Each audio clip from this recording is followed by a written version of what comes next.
Hello, everyone, and welcome. And you might have noticed, I hope the title of this one interested you, Divinely Warned of Things Not Yet Seen. Well, have you been warned yet? And if you have already, what are you doing?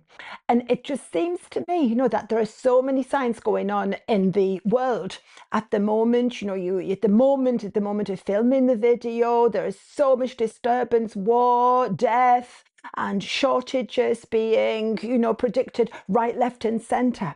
But in the middle of it, I keep hearing the Lord saying, well, are you divinely warned of the things not seen? Now, here's the thing. We can see the shortages of the petrol. We can see potential shortage of food. We can very well see the suffering and the warfare. But what God's saying is, have you been yet divinely warned of the things not yet seen? In other words, it's going to be very careful, really important. We've got to be very careful where we fix our eyes. And along with this, I kept hearing the Lord saying it was Enoch, and Enoch walked with God, and God took him. And Enoch, it means dedicated. He pleased God. And he walked with God, and God took him, and he wasn't found again. In other words, he didn't die, did he? And we wonder about that one a lot more, perhaps in another video, because it fascinates me, all of this. And I hear the Lord saying, and he walked with God, and he walked with God, and he was so close that if you look at the Hebrew closely, I'm not an expert, but it's kind of like he was transferred to a different dimension, if you like. And then I started to think of Noah. And the two are only separated by a few short things. It's Genesis 5 and 6. And of course, between Enoch and the Noah's Ark, you've got this horrible episode of the Nephilim and the giants and so on. Again, maybe come back to it at another time. But it's written as well of Noah. He walked with God. The two of them did. And here's something that's strange. I've never noticed this before, by the way, that actually Noah means rest. Why? Because his father named him Rest because of the Lord having cursed the earth, and that this one perhaps will do something different. Well, it was very prophetic. He certainly did, but probably not what the father expected. And it's Noah later on, when we have a look at Hebrews 11, he's divinely warned of the things that are not yet seen. You see, you could see the wickedness, you could see things going wrong, but he was divinely warned of things not yet seen. And it's happening again today. So here we are, you've got Noah, he's walking with God. And to me, a key for all of this is going to be, how close is you walk with God? And a fascinating thing, I started looking also at the characters and the callings of Elijah and Moses. Now, isn't it strange that Noah, he was saved from the water, and Moses actually means drawn, rescued from the water in his age later on. And Elijah, again, just like Enoch, was taken up. He didn't die. And I believe Moses and Elijah will be that part, they'll be there as the two witnesses and so on. But interesting to compare the two. But I felt the Lord was saying the key to this is not to look even at what the eye can see, because it's all too visible. It's to be rather walking so closely with the Lord, not walking so closely with the internet, and not perhaps so much thinking on, will I do this? Will I get a generator? Will I start stocking packets of pasta? Do it. All of those things aren't wrong. We've got to be practical as well. But that in this day, walking with the Lord is going to give us some clues as to what is actually going to happen.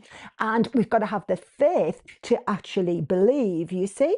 So they've been found just in their generations. And, when you think of what was going on then, you think of the giants and the Nephilim and so on, once again, it's the Apostle Peter, he says, well, if you think that, the old order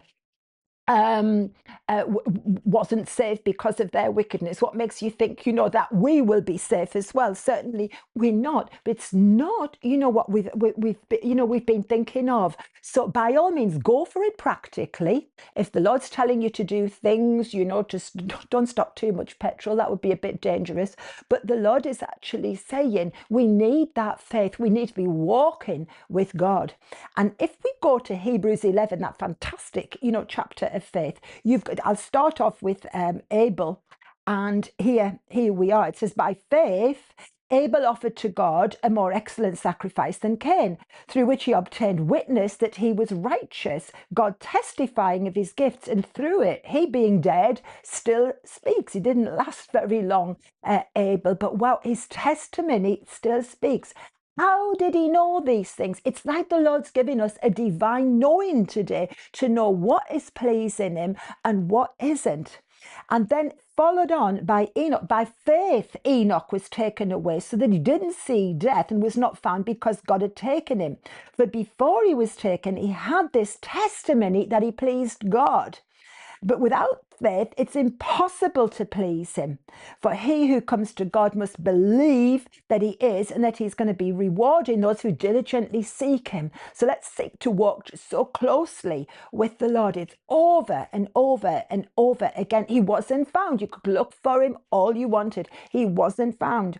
And then by faith, Noah, being divinely warned of things not yet seen, moved with godly fear, prepared an ark for the saving of his household, by which he condemned the world and became heir of the righteousness that is according by faith. It's like our integrity in the eyes of God, not in our own eyes, but our integrity, that instinctive knowing of what is pleasing God and having faith to believe it. That's going to be worth a lot in the time ahead. And we'll come back to other things, I think, in another video. I feel like doing that. But what about you? And what about me? Are we divinely warned of the things not yet seen? Or are we just looking at the things that we can see all too clearly? And I feel the Lord is saying, get your eyes on me, come apart with me, walk with me, because after all, it was Noah that received the template. And I know that people, if you're listening to this, I know amazing people who've already received templates and certainly have the faith to put them into place for the right time. But there's more on its way. And it's more, I feel, than stocking food or preparing to be a refuge, because the ark, it's not about save yourself this time. It's about being there, being a refuge for others who don't know the Lord. And I'm praying at this moment in time for you that you would walk with the Lord like Enoch did. I do believe some people will not be found. I really believe it's gone on happening and it will go on happening. And I do believe as well that there are those who are going to receive the most amazing templates, how to build arks and refuges, and they'll get the terrific faith to actually do it. But if we don't walk with the Lord, if we don't have that instinctive knowing like Abel had, there's not going to be very much point in doing anything else. So I pray that you will be divinely inspired. Lord, I pray for anyone watching this video, that is exactly what they're going to think, what they're going to pray, what they're going to do, and be blessed if you're watching this one. Amen.